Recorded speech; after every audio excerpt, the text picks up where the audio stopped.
When I think about the reason why I wanted to become an entrepreneur, much of it was rooted in what I learned about the African American Civil Rights Movement. So when you think about the African American Civil Rights Movement and what it means, I am a product of the sacrifices of the people who died and didn't even know my name.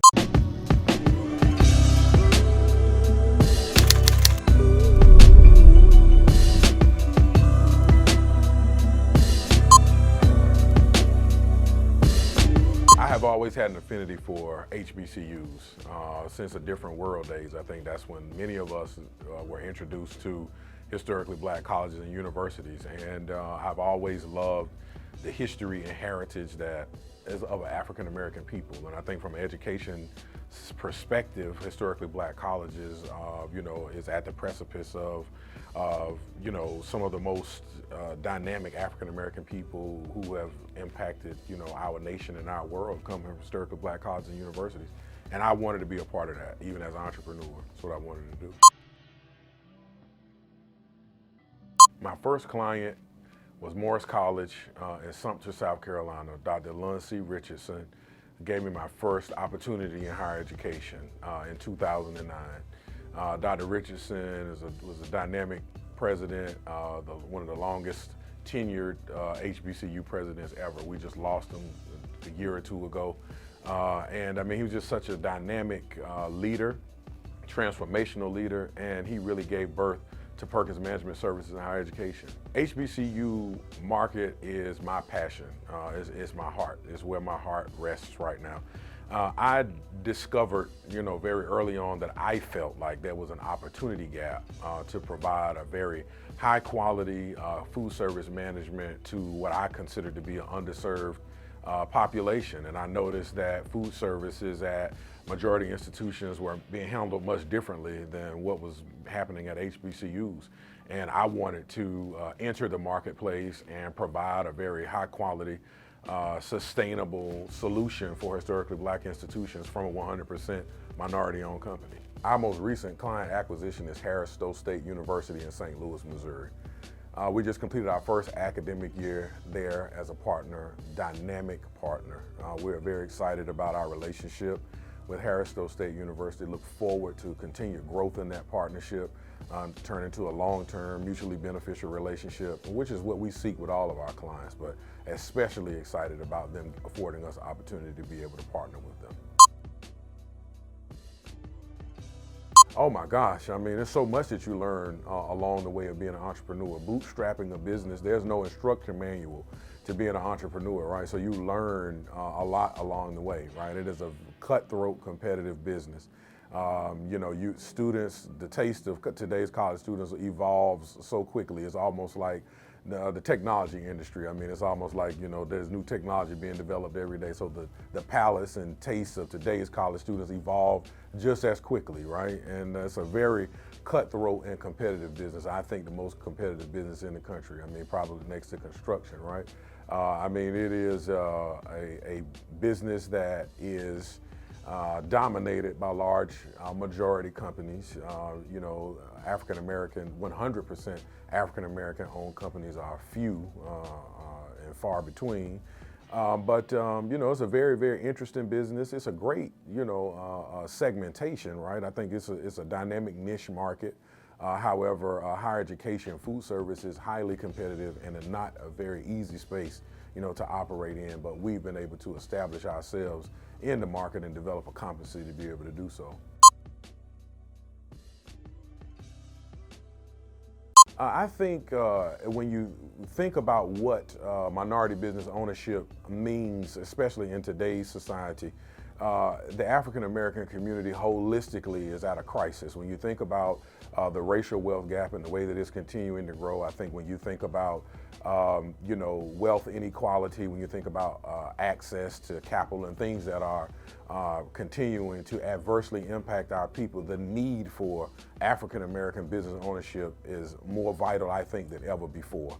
I feel like historically black colleges and universities play a pivotal role in minority business development, not only from doing business with 100% minority-owned companies, but also in training and developing current entrepreneurs as well as future entrepreneurs. I think STEM and Education is important. I think providing access to technical training and things of that nature also are important. But when I think about why I wanted my company to remain 100% minority owned was to demonstrate that during my career that I could see an African American owned and controlled firm reach $1 billion in contract sales, and that's my goal.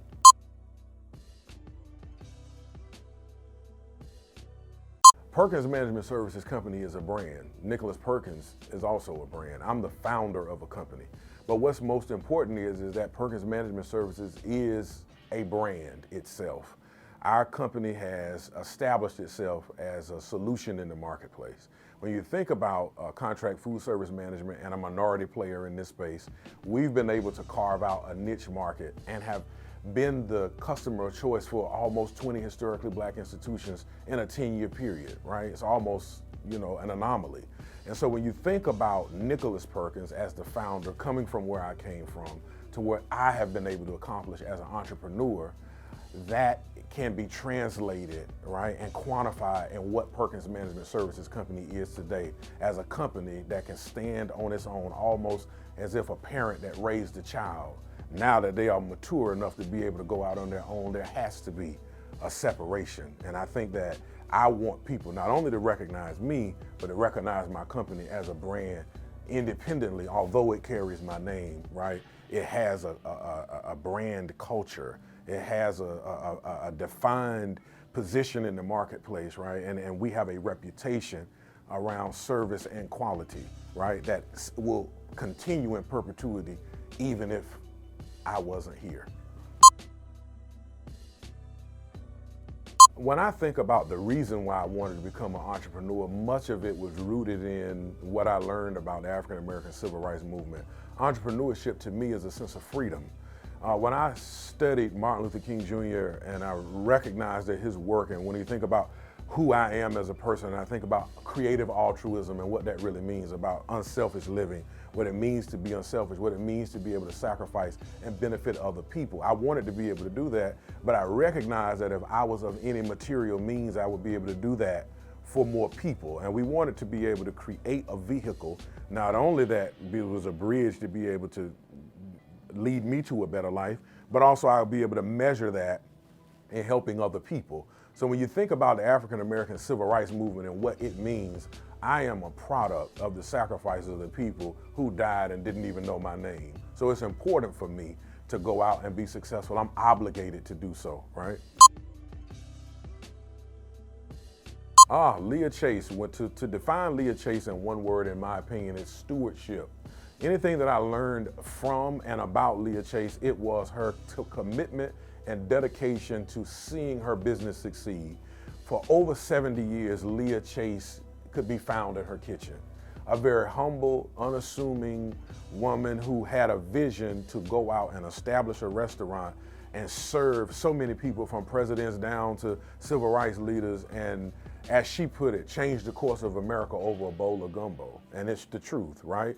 And even to her last days, when I saw her, it was in January of this year, the last time we sat down and had a conversation with each other, she came to see me from her kitchen, right? So she was still working, being a great steward of her business and of her brand, and left something of a legacy for her family, and that is stewardship to me.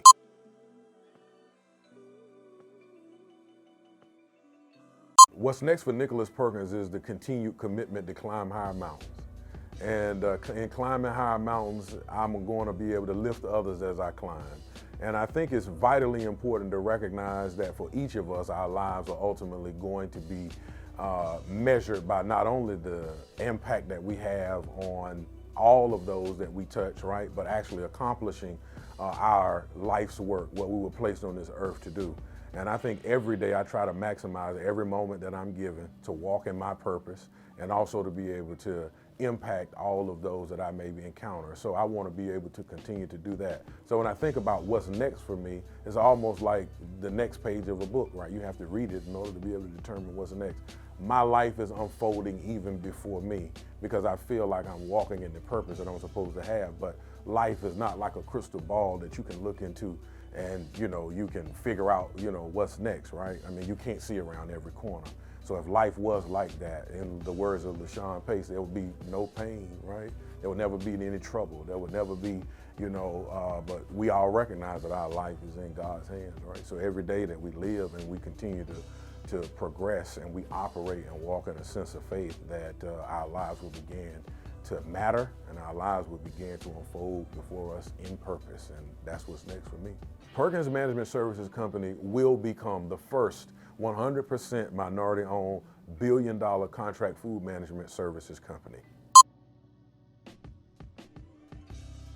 We the willing, led by the unknowing, are doing the impossible for the ungrateful. We have done so much with so little for so long, we are now qualified to do anything with nothing. And that is the plight of African American people.